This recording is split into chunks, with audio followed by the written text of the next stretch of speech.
ಆಲೂ ಮಟರ್ ಪುಲಾವ್ ಪಾಕವಿಧಾನ.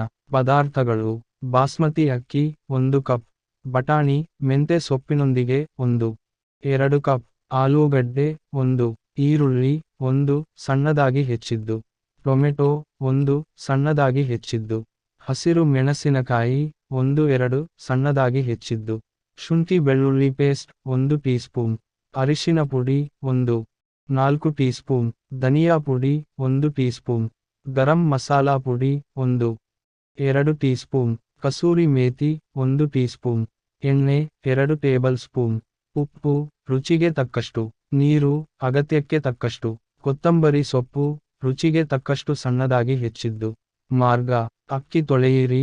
ಬಾಸ್ಮತಿ ಅಕ್ಕಿಯನ್ನು ಚೆನ್ನಾಗಿ ತೊಳೆದು 30 ನಿಮಿಷಗಳ ಕಾಲ ನೆನೆಸಿಡಿ. ಸೊಪ್ಪು ಮತ್ತು ತರಕಾರಿಗಳನ್ನು ತಯಾರಿಸಿ: ಬಟಾಣಿ, ಆಲೂಗಡ್ಡೆ ಮತ್ತು ಈರುಳ್ಳಿಯನ್ನು ಚೆನ್ನಾಗಿ ತೊಳೆಯಿರಿ. ಆಲೂಗಡ್ಡೆಯನ್ನು ಚಿಕ್ಕದಾಗಿ ಕತ್ತರಿಸಿ. ತರಕಾರಿಗಳನ್ನು ರುಚಿಯಾಗಿ ಫ್ರೈ ಮಾಡಿ. ಒಂದು ಪ್ಯಾನ್ನಲ್ಲಿ ಎಣ್ಣೆ ಕಾಯಿಸಿ.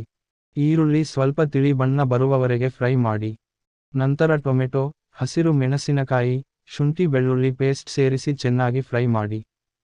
ಮಸಾಲೆಗಳನ್ನು ಸೇರಿಸಿ: ಅರಿಶಿನ ಪುಡಿ, ಧನಿಯಾ ಪುಡಿ ಮತ್ತು ಗರಂ ಮಸಾಲಾ ಪುಡಿ ಸೇರಿಸಿ ಚೆನ್ನಾಗಿ. ಬಟಾಣಿ ಮತ್ತು ಆಲೂಗಡ್ಡೆಯನ್ನು ಸೇರಿಸಿ ಚೆನ್ನಾಗಿ.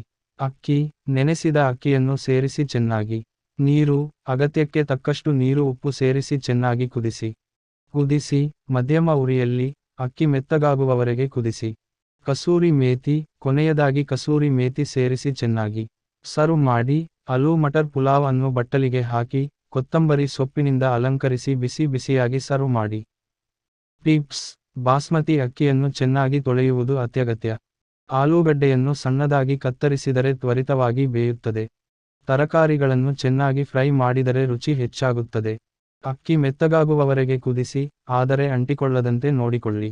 ಕೊನೆಯಲ್ಲಿ ಕಸೂರಿ ಮೇಥಿ ಸೇರಿಸಿದರೆ ಪುಲಾವ್ಗೆ ವಿಶೇಷವಾದ ರುಚಿ ಬರುತ್ತದೆ. ಸೂಚನೆ: ಈ ಪಾಕವಿಧಾನವು ಮಾರ್ಗದರ್ಶನಕ್ಕಾಗಿ ಮಾತ್ರ.